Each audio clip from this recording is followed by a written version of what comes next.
Salam sejahtera Malaysia sekali lagi tuan-tuan dan puan yang dihormati sekalian. Najib sekali lagi kantoi habis lagi di Mahkamah Persekutuan.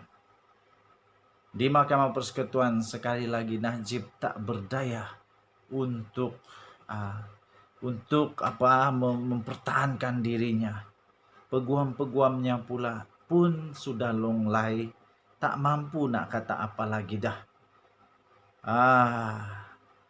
Akhirnya yang berhujah adalah pendakwa-pendakwa raya, timbalan-timbalan pendakwa raya.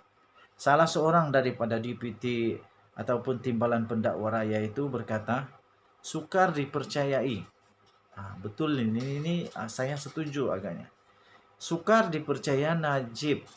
dipercayai bahawa Najib telah membutakan mata, memekakkan telinga, wang berjuta masuk ke dalam akaun pribadi, kata DPP. Sukar dipercayai bahawa bekas Perdana Menteri Datuk Seri Najib Tun Razak telah bertindak membutakan mata dan memekakkan telinga berhubung kemasukan wang berjuta-juta ke dalam akaun pribadi beliau. Mahkamah Persekutuan telah diberitahu pada hari ini. Demikian kata daripada timbalan pendakwa raya ad hoc Datuk V Sintambarem dengan aliran masuk sejumlah wang yang amat besar ke dalam akaun Najib Razak, akaun bank pribadi pula tu, perayu iaitu bekas Perdana Menteri Malaysia iaitu Najib Razak, sekurang-kurangnya perlu membuat pertanyaan mengenai sumber dan kesahihan kesemua dana ini. Katanya dalam hujahan itu membutakan mata dan memekakkan telinga berhubung kemasukan wang yang berjuta-juta ke dalam akaun banknya atas alasan tunggal bahawa pengurusan akaun terbabit telah diwakilkan kepada bekas Ketua Pegawai Eksekutif SRC International iaitu Nik Faisal Arif Kamil, dan selama 5 tahun beliau secara peribadi tidak mengetahui bagi di dalam akaunnya adalah benar-benar sukar dipercayai. Macam mana boleh berbelanja kalau tidak tahu balance? Entahlah, mungkin Najib ada dia punya formula sendiri bagaimana untuk mengurus keuangan di dalam akaun bank. Mungkin dia ada sistem pesanan ringkas akaun kamu. Tapi dia kata dia tak tahu kan? Tak ada lah itu. Tak pastilah. Beliau berkata demikian ketika beliau berhujah di hadapan panel 5 hakim yang telah dipengerusikan oleh Ketua Hakim Negara Tun Tengku Maimun Tuan Mat. Turut bersidang adalah Hakim Besar Sabah dan Sarawak Tan Sri Abang Iskandar Abah Hasim serta hakim-hakim Mahkamah Persekutuan itu salah seorangnya Datuk Nalini dan Datuk Mary Lim dan juga Datuk Muhammad Zabidin. Okey, Sintambarem berkata, Najib juga kononnya bergantung kepada Allahyarham Datuk Azlin alias iaitu Setiausaha Sulit kepada Najib untuk mengetahui sama ada beliau boleh mengeluarkan ceknya. Jadi kata DPP itu, perayu secara terang-terangan enggan mengakui bahawa beliau mengetahui baki di dalam akaun banknya kerana perkara itu akan mengaitkan pengetahuan beliau dengan deposit sebanyak 42 juta ringgit ke dalam akaun bank pribadinya.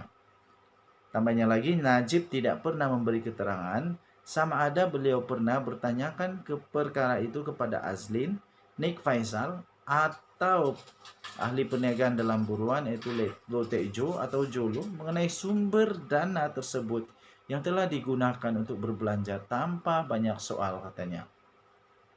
Apabila dimaklumkan bahawa dana itu adalah daripada SRC, beliau sekali lagi tidak berbuat apa-apa, katanya. Aduh.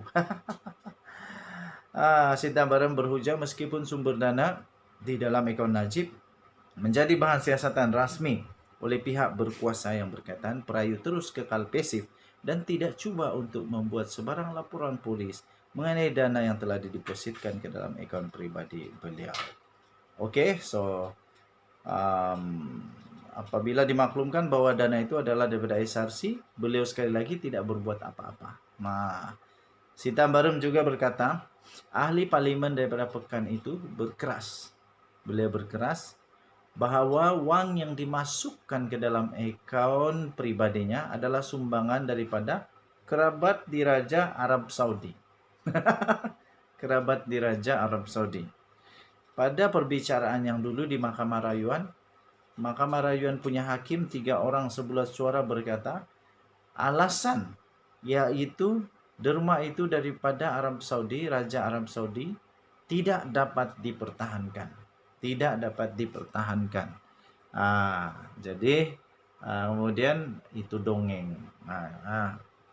Ada laporan mengatakan itu dongeng. Oke, jadi kali ini betulkah? Sekali lagi akan nanti kita dengar keputusan bahwa itu satu lagi cerita yang mitos. Bagaimanapun beliau berkata, hakim yang mendengar pembicaraan kes itu telah membuat pertimbangan yang wajar, yaitu bahwa cerita mengenai sumbangan kerabat di Raja Arab Saudi adalah sukar dipercayai apabila dipertimbang dengan keseluruhan kes, bukti kes. Tampaknya menyentuh isu pengetahuan, peguam itu berkata Najib sendiri telah mengakui bahwa uang itu datangnya daripada SRC. Ini katanya telah disahkan oleh Najib dalam afidavit yang difailkan terhadap bekas Presiden MCA, yaitu Tun Dr. Ling Leong Sik pada 2016. Justeru Sintambarem berkata, adalah jelas Najib telah dengan sengaja berbohong. Najib telah dengan sengaja berbohong apabila menyatakan bahwa beliau tidak mengetahui sumber dana itu ketika disoal mengenai perkara tersebut pada perbicaraan kes SRC.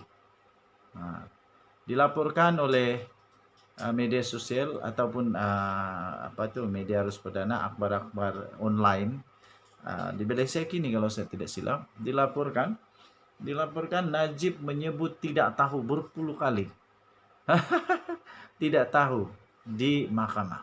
Jadi menurut Sintambarem, dia kata Najib telah dengan sengaja berbohong apabila menyatakan beliau tidak mengetahui sumber dana itu ketika disoal mengenai perkara tersebut pada perbicaraan kes SRC. Dakwaan kemudian mengakhiri hujahan dan prosiding pendengaran rayuan itu bersambung pada Selasa depan.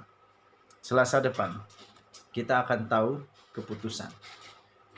Selasa depan 21, 22, 23 hari bulan pada Selasa depan. Tapi 26 hari bulan barulah ada keputusan. Saya pikir Najib Razak sekarang berada dalam keadaan yang amat tertekan. Kesian juga sebenarnya. Tapi apa boleh buat, segala sesuatu ada konsekuens, ada akibatnya. Ada konsekuens, ada akibatnya. Jadi akibatnya kena terimalah. Kita jumpa lagi